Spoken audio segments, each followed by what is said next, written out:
to move that this House ratifies the amendment to the Constitution of India falling within the purview of clauses B and C of the proviso to clause 2 of the Article 368 proposed to be made by the Constitution 132nd Amendment Bill 2014 as passed by the House of Parliament.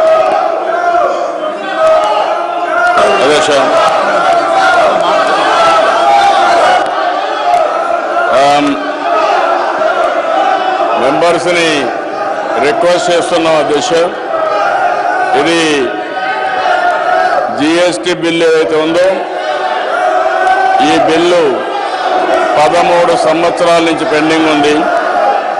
ఈ బిల్లుని ఇటీవల కాలంలో అన్ని రాజకీయ పార్టీలు కలిసి అందరూ parliament members కలిసి యునానిమస్గా కన్సెన్సస్తో ఈ బిల్లు పాస్ చేశారు అధ్యక్ష.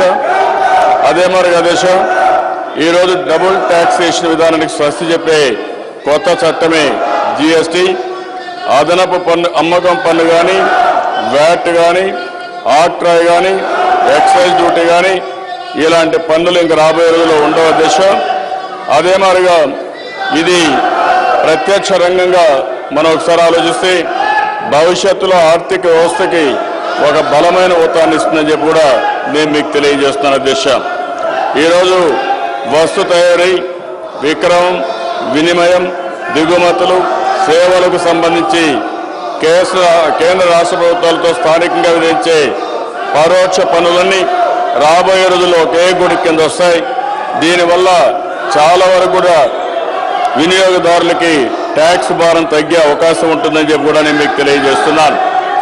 అదే మరిగా దేశ ఇది మనం చూసినప్పుడు ఇది వస్తే సెంట్రల్ ఎక్సైజ్ డ్యూటీ కానీ, సర్వీస్ ట్యాక్స్తో పాటు రాష్ట్రాలకు విధించే VAT, octroi, entertainment, luxury, entry tax ఇలాంటి పరోక్ష పనులు రద్దు అయిపోతాయి.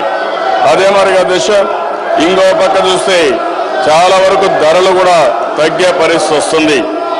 అదే మరి దేశంలో ఇప్పుడున్నటువంటి వ్యాట్ వల్ల కొన్ని సమస్యలు ఉన్నాయి. ఒకప్పుడు వ్యాట్ కంటే ముందు చాలా సమస్యలు ఉండేటివి. వ్యాట్ వల్ల కొంతవరకు ఎఫెక్టివ్ ట్యాక్సేషన్ సిస్టమ్ వచ్చింది. ఈరోజు ఏదైతే జిఎస్టీ వస్తుందో దీనివల్ల ఇంకా ఎఫెక్టివ్గా ట్యాక్స్ సిస్టమ్ వచ్చే అవకాశం ఉంటుంది రాబోయే రోజుల దిశ. దీనివల్ల మీరు ఒకసారి చూస్తే గవర్నమెంట్ ఆఫ్ ఇండియాకు ఆదాయం పెరుగుతుంది, రాష్ట్ర ప్రభుత్వాలు కూడా ఆదాయం పెరిగే అవకాశం వస్తుంది. అయితే ప్రారంభంలో మాత్రం కొన్ని ఇబ్బందులు వచ్చే అవకాశం ఉంటుంది. దానికి కూడా గవర్నమెంట్ ఆఫ్ ఇండియా ఏదైతే మనకు ఇబ్బందులు వస్తాయో, ట్యాక్స్ తగ్గుతుందో దానికి 5 సంవత్సరాలు గ్యారంటీ కూడా ఇచ్చే పరిస్థితికి వచ్చారు. ఈరోజు జిఎస్టీ అమలులోకి వస్తే వినిమయం కానీ, లాజిస్టిక్స్ కానీ, హౌస్ కన్స్ట్రక్షన్ కానీ ఇలాంటివన్నిట్లో కూడా చాలా వరకు ట్యాక్సేషన్ తగ్గే పరిస్థితి వస్తుంది. ఇంకొక పక్కన చూస్తే అధ్యక్ష ఏదైతే ఆయిల్ అండ్ గ్యాస్ కానీ, బ్యాంకింగ్ కానీ ఇవన్నీ కూడా చాలా లాభాలు వచ్చే పరిస్థితి వస్తుంది అధ్యక్ష. ఈరోజు ఇలాంటి బిల్లుని మనందరం కూడా ఆలోచించాల్సింది. ఈ బిల్లుని మొత్తం దేశమంతా కూడా యునానిమస్గా పాస్ చేశారు. కనీసం ఇక్కడ ప్రతిపక్ష సభ్యులు చూస్తున్నారు అధ్యక్ష, సభ్యత లేకుండా ప్రవర్తిస్తున్నారు. ఇది మంచి సాంప్రదాయం కాదు. ఏదైనా ఉంటే సభా సాంప్రదాయాలకు అనుగుణంగా మీరు మాట్లాడాల్సిన అవసరం ఉంది. దానికి ప్రభుత్వం సిద్ధంగా ఉన్నాం. మీరు ఏదైతే ఇలాంటి బిల్లులు వచ్చినప్పుడు కూడా సహకరించకుండా మీరు ఒంటెద్ద పోగులతో గొడవ చేయడమే కార్యక్రమంగా పెట్టుకుంటే అది మంచిది కాదు, సభా సాంప్రదాయానికి మంచిది కాదు దిశ. ఒక పక్క దిశ జిఎస్టీ బిల్ని యునానిమస్గా మీరు ఈ బిల్ని పాస్ చేయాల్సిందిగా సభానాయకుడిగా మీ ముందు వస్తున్న దిశ బిల్లును పాస్ చేయాల్సిందిగా మరొకసారి కోరుకుంటూ, అదే ఏదైతే ప్రతిపక్ష సభ్యులు ప్రవర్తిస్తున్నారో ఈ తీరును కూడా గర్హిస్తున్నా, ఖండిస్తున్నా. ఇది పద్ధతి కాదు. మీరు రాష్ట్ర ప్రయోజనాల కోసమైతే చర్చ చేద్దాం, మేము సిద్ధంగా ఉన్నాం. చర్చ చేయడానికి సబ్జెక్ట్ లేకుండా హౌస్కు అడ్డం పడినంత మాత్రాన మీరు ప్రజల్లో మెప్పు పొందలేరు.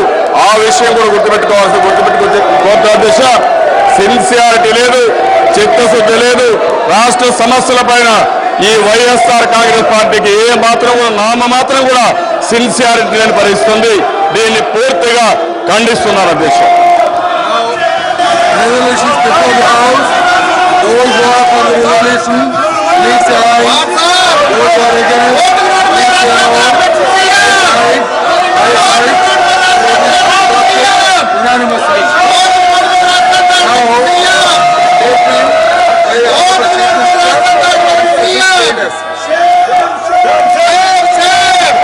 Chief Minister.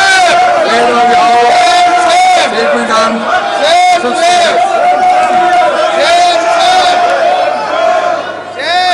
అధ్యక్ష,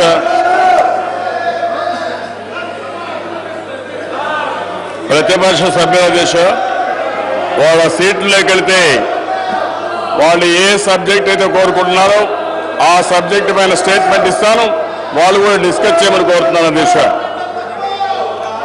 I'm appealing opposition party, resume your seats. మీరు మీ సీట్లోకి వెళ్ళి కూర్చోండి, నేను స్టేట్మెంట్ ఇవ్వడానికి సిద్ధంగా ఉన్నాను. ఏదైతే ప్రతిపక్ష పార్టీలకు మళ్ళా ఒకసారి విజ్ఞప్తి చేస్తున్నాను అధ్యక్ష, మీ ద్వారా ఈరోజు మీరు అడిగేదానికి స్టేట్మెంట్ ఇవ్వడానికి సిద్ధంగా ఉన్నాను. నేను I'm requesting all opposition parties, మీ సీట్లో మీరు కూర్చోండి, ఆ సబ్జెక్టు పైనే చర్చ చేద్దాం.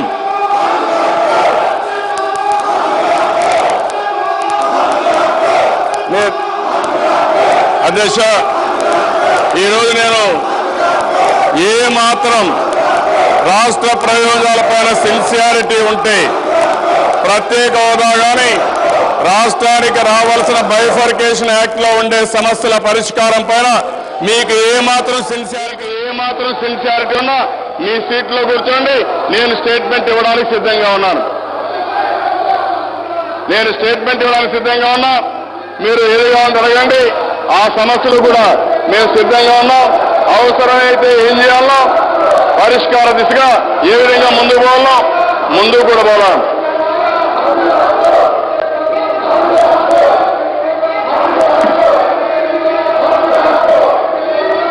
అధ్యక్ష,